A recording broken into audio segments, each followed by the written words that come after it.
తెలంగాణ ప్రజలందరికీ దీపావళి శుభాకాంక్షలు. మేకల కావ్య, ఎక్స్ మేయర్, జవహర్ నగర్. ఈ ముఖ్యమంత్రి మాట్లాడిండు, మేము మాట్లాడడం కాదు. ఏమన్నాడు ముఖ్యమంత్రి? నరేంద్ర మోడీ గారు బడే బాయ్, నేను చోటే బాయ్ అన్నాడు. ఇవాళ పూర్తి స్థాయిలో భారతీయ జనతా పార్టీతోని కలిసిపోయి పనిచేస్తున్నటువంటి ముఖ్యమంత్రి ఈ దేశంలో ఎవరైనా ఉన్నారంటే అది రేవంత్ రెడ్డి. భారతీయ జనతా పార్టీ ముఖ్యమంత్రులకు కూడా అమిత్ షా గారి అపాయింట్మెంట్లు, నరేంద్ర మోడీ గారి అపాయింట్మెంట్లు, కేంద్ర మంత్రుల అపాయింట్మెంట్లు అన్నిసార్లు దొరకవు. కానీ మన ముఖ్యమంత్రి రేవంత్ రెడ్డికి ఇట్లా అడగంగానే అట్లా అపాయింట్మెంట్లు దొరుకుతాయి. ఆయననే చెప్పిండు, మేము చెప్పడం కాదు కదా. ఆయన ఏమన్నాడు? గతంలో ఆర్ఎస్ఎస్లో పనిచేసినా, ఏబీవీపీలో పనిచేసినా నా జీన్స్లోనే అది ఉన్నదని చెప్పి ముఖ్యమంత్రి రేవంత్ రెడ్డి గారే అన్నారు. ఆనాడు పార్లమెంట్ ఎన్నికల్లో ముఖ్యమంత్రి స్వయంగా చెప్పిండు. ఏమన్నాడు? అయితే మా కోటేరి లేకుంటే వాళ్ళ కోటేరి అని చెప్పి ఆనాడే మాట్లాడిండు. వాళ్ళతోని వేదికలు పంచుకుంటూ ఇవాళ బీజేపీ నాయకులతో వేదికలు పంచుకుంటూ తిరుగుతున్నది ఈ ముఖ్యమంత్రి. అటు కేంద్ర ప్రభుత్వం మీదనైనా ఇటు రాష్ట్ర ప్రభుత్వం మీదనైనా పూర్తి స్థాయిలో పోరాటం చేస్తూ గట్టిగా నిలబడుతున్నటువంటి పార్టీ బీఆర్ఎస్ పార్టీ. ఇవాళ భారతీయ జనతా పార్టీ, కాంగ్రెస్ పార్టీ రెండు కూడా కలిసిపోయి బీఆర్ఎస్ను దెబ్బతీయాలనే కుట్ర పార్లమెంట్ ఎన్నికల నుంచి వాళ్ళు చేస్తూనే ఉన్నారు. అసెంబ్లీ ఎన్నికల ముందు కూడా వాళ్ళు చేసిర్రు. ఇవాళ పూర్తి స్థాయిలో వాళ్ళతోని మిలాఖత్ అయింది ఈ ముఖ్యమంత్రి గారే తప్ప మేం కాదు. అంతేందుకు నిన్న కూడా సదరు ఉత్సవాల్లో వాళ్ళతో బీజేపీ నాయకులతో కలిసి వేదికలు పంచుకున్నాడు. చాలా సందర్భాల్లో బీజేపీ నాయకులతోని కలిసిమెలిసి ఉంటున్నాడు. ఇవాళ బీజేపీ ఎంపీలు ఈ రాష్ట్రంలో కేంద్రంలో ఉన్నటువంటి బీజేపీ ప్రభుత్వం కంటే ఎక్కువ ఈ రాష్ట్రంలో ఉన్నటువంటి ప్రభుత్వాన్ని, ముఖ్యమంత్రిని కాపాడే పనిలోనే బిజీగా ఉన్నారు. మనం చూస్తూ ఉన్నాం వాళ్ళ స్టేట్మెంట్లు. కాబట్టి ముఖ్యమంత్రి గారు అదేవిధంగా భారతీయ జనతా పార్టీ రెండు వేరువేరు కాదు. ఆయన జీన్స్లోనే ఆర్ఎస్ఎస్ భావజాలం ఉంది. ఆయన గతంలో కాకి నెక్కర్ వేసుకున్నటువంటి వ్యక్తి, ఏబీవీపీలో పనిచేసినటువంటి వ్యక్తి. ఇవాళ రేవంత్ రెడ్డి అంటే ఇక్కడ కాంగ్రెస్ ముఖ్యమంత్రి అని కాంగ్రెస్ వాళ్ళు అనుకుంటున్నారు, బీజేపీ ముఖ్యమంత్రి అని బీజేపీ వాళ్ళు అనుకుంటున్నారు.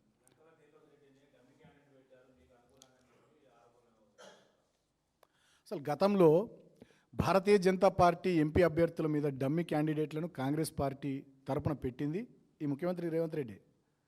పార్లమెంట్ ఎన్నికల సందర్భంలో చాలామందిని సీట్లు అటు ఇటు మార్చి డమ్మీలను తీసుకొచ్చి పెట్టి భారతీయ జనతా పార్టీ 8 ఎంపీ సీట్లు గెలవడానికి ఈ రాష్ట్రంలో ప్రముఖ పాత్ర పోషించింది రేవంత్ రెడ్డి.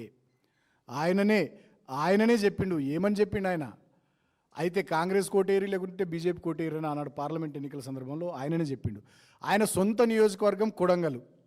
మరి ఆ కొడంగల్ నియోజకవర్గం ఉన్నటువంటి మహబూబ్ నగర్ పార్లమెంట్ స్థానము ఈయన బీజేపీని ఎందుకు గెలిపించిండు? ముఖ్యమంత్రి అయ్యుండి ఈయన కాంగ్రెస్ని గెలిపించాలి కదా, బీజేపీని ఎందుకు గెలిపించిండు? సో మల్కాజ్గిరి నుండి గతంలో ఆయన ఎంపీ ఉండే, ఆ మల్కాజ్గిరిలో కూడా బీజేపీని గెలిపించింది తప్ప కాంగ్రెస్ని గెలిపేలే. కాబట్టి ఆయన డిఎన్ఏలోనే ఆర్ఎస్ఎస్ రక్తం ఉంది. ఆయన కాకి నెక్కర్ వేసుకొని శాఖలకు పోయినోడు, గతంలో ఏబీవీపీలో పనిచేసినోడు. ఇవి మేమంటలేము, ఆయననే అన్నాడు. కాబట్టి ఆయన భారతీయ జనతా పార్టీ కోసమే పనిచేస్తున్నాడు. ఆయన భారతీయ జనతా పార్టీ రెండు వేరు కాదు. రేవంత్ రెడ్డి భారతీయ జనతా పార్టీ రెండు వేరు కాదు. గురుకులాలన్నింటినీ కూడా నాశనం చేసి ఇస్తామన్నటువంటి చేవేళ్ల ఎస్సీ ఎస్టీ డిక్లరేషన్లో ఒక్క హామీని కూడా నిలబెట్టుకోకుండా, అమలు చేయకుండా కేవలం ఆనాడు ఓట్ల కోసం, ఎస్సీ ఎస్టీల ఓట్ల కోసం అనేక మాయమాటలు చెప్పి ఒడ్డెక్కేదాకా ఓడమల్లన్న, ఒడ్డెక్కినాక బోడమల్లన్న అన్నట్టుగా ఇవాళ రాష్ట్రంలో ఎస్సీ ఎస్టీల పట్ల పూర్తి స్థాయి వివక్షను ఈ ప్రభుత్వం, కాంగ్రెస్ ప్రభుత్వం చూపిస్తూ ఉంది. అందుకనే నేను జూబ్లీ హిల్స్లో ఉన్నటువంటి మా సోదరిమణులందరికీ విజ్ఞప్తి చేస్తూ ఉన్నా. ఇది మంచి అవకాశం.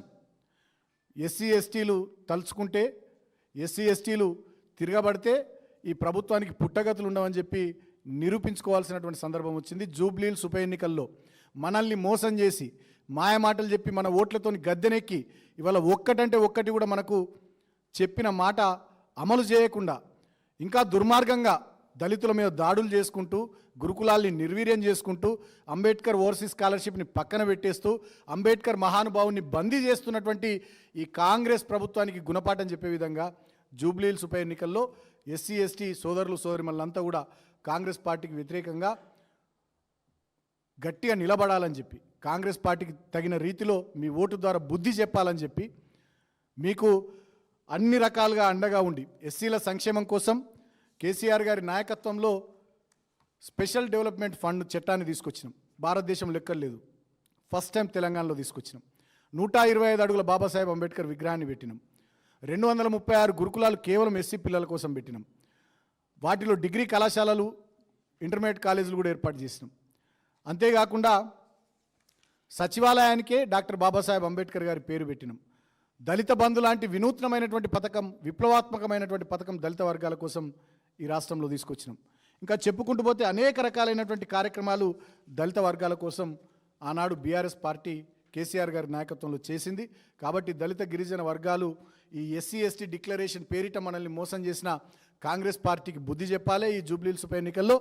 అదేవిధంగా మన కోసం ఎన్నో కార్యక్రమాలు చేసి మనకు అన్ని రకాలుగా అండగా నిలబడ్డటువంటి బీఆర్ఎస్ పార్టీని మీరు జూబ్లీహిల్స్ ఉప ఎన్నికల్లో ఆశీర్వదించి అధికార పార్టీకి కర్రుగాల్చి వాత పెట్టాలని చెప్పి ఈ సందర్భంగా నేను విజ్ఞప్తి చేస్తూ ఉన్నా. Thank you.